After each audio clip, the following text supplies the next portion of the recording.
Salam alaikum. Nous allons parler du fibrome utérin aujourd'hui, en particulier de l'embolisation des fibromes utérins, qui est une technique très intéressante que nous pratiquons dans notre centre et que nous considérons comme étant une technique idéale et très utile pour la femme, dans le sens où elle s'adresse aussi bien à la jeune fille qu'à la femme mariée ou d'un certain âge, et s'adresse à la plupart des fibromes symptomatiques en dehors des fibromes géants de plus de 15 cm et des fibromes pédiculés qui relèvent de la chirurgie.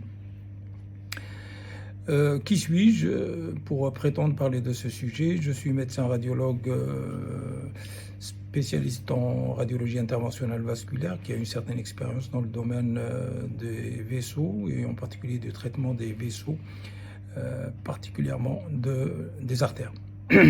J'ai également une expérience de plus de 30 ans dans la prise en charge du fibrome utérin par embolisation en France, puisque j'étais responsable du service d'imagerie interventionnelle au CHI de Vesoul, où nous avons traité plus de 300 ou 400 patientes porteuses de fibrome utérin et que nous avons suivies sur plusieurs années par des contrôles cliniques d'imagerie.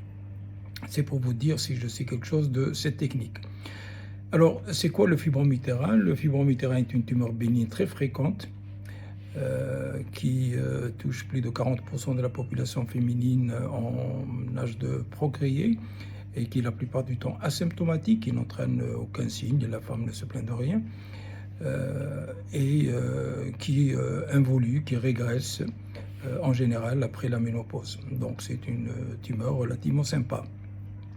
Sauf quand elle entraîne des inconvénients, des troubles et des dérangements comme des hémorragies, avec surtout des troubles du cycle menstruel, avec hémorragie importante qui peut arriver à des anémies.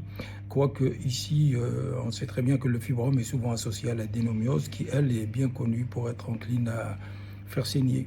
Donc on ne sait pas si c'est le fibrome ou l'adénomiose utérine qui saigne en général. Et puis, il y a également des fibromes qui, par leur gros volume, quand il atteint plus de 6-7 cm, peut comprimer les organes voisins comme la vessie ou le rectum avec des troubles urinaires ou des troubles digestifs comme la constipation ou voire des TNS, des envies d'aller à la selle. Voilà. Le fibrome utérin peut aussi être incriminé dans l'infertilité chez la femme, bien qu'ici encore beaucoup de femmes porteuses de fibrome arrivent à mener des grossesses tout à fait normalement. Alors, on va parler de l'embolisation. C'est quoi la technique d'embolisation?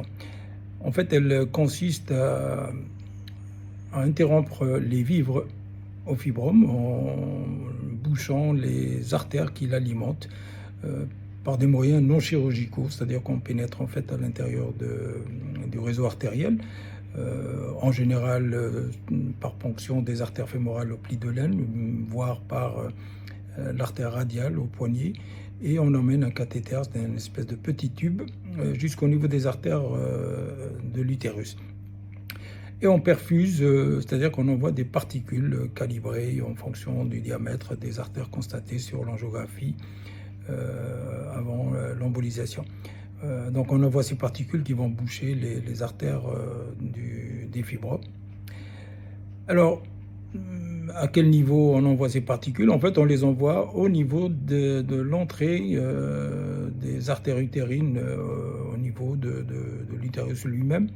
Et alors vous me direz, mais comment se fait-il que le fibrome se détruit, est détruit par cette technique et non l'utérus lui-même, puisque des particules peuvent rentrer dans les artères de l'utérus? C'est tout simplement parce que les vascularisations du fibrome et de l'utérus sont complètement différentes. Les fibromes ont une vascularisation dite terminale, c'est-à-dire que chaque artère qui pénètre à l'intérieur du fibrome a son territoire propre, exclusif, et il n'y a aucune communication entre les artères à l'intérieur du fibrome. Donc si vous bouchez une artère, son territoire va être détruit sans possibilité de recourir ou de recruter les artères voisines. Contrairement au muscle utérin qui est une vraie éponge avec des artères qui communiquent énormément entre elles. Vous bouchez une artère, elle va recruter à partir des autres artères voisines. C'est ce qui explique donc l'absence de dommages sur le muscle utérin, alors que tous les fibromes existants dans l'utérus, puisqu'ils ont une vascularisation terminale, vont être détruits dans la même séance. C'est ce qui explique l'absence ou la rareté de récidive de ces tumeurs après embolisation, contrairement aux autres techniques chirurgicales ou autres. Voilà, donc pour ce qui est de l'embolisation. Et c'est une embolisation qui ne modifie pas l'anatomie de la femme et donc peut s'adresser aussi bien à la jeune fille qu'à la femme qui a déjà des enfants ou bref, donc à n'importe quel âge on peut faire de l'embolisation. Alors, quels sont les fibromes qu'on doit traiter ? Que ce soit d'ailleurs chirurgicalement ou par embolisation. C'est tous les fibromes qui parlent, qui sont symptomatiques. Soit parce qu'ils saignent, soit parce qu'ils font mal, soit parce qu'ils dérangent la vessie ou le rectum, ou qui sont supposés être à l'origine d'une infertilité. C'est les seules indications, disons, d'une prise en charge thérapeutique des fibromes. Tous les autres fibromes, on devrait normalement les respecter. Bien sûr, il y a des fibromes de géants, de grand diamètre, au-delà de 15 cm, qui peuvent relever à ce moment-là de la chirurgie, ou des fibromes qu'on appelle pédiculés, qui sont en dehors de l'utérus, qui sont reliés à l'utérus par une espèce de cordon. Cela aussi relève de la chirurgie. Tous les autres fibromes symptomatiques doivent bénéficier d'une technique non chirurgicale comme l'embolisation. Voilà, donc j'espère que je vous ai convaincu de l'utilité, de l'importance et de l'efficacité de cette technique et de son innocuité. Pratiquement, c'est la technique qui a le moins de complications par rapport aux autres techniques, avec des résultats tout à fait spectaculaires et très intéressants. Efficace pratiquement dans plus de 95% des cas. Voilà. Maintenant, décrire la technique d'embolisation, on pourra en reparler dans un autre numéro prochainement, Inch'Allah. Voilà, je vous remercie.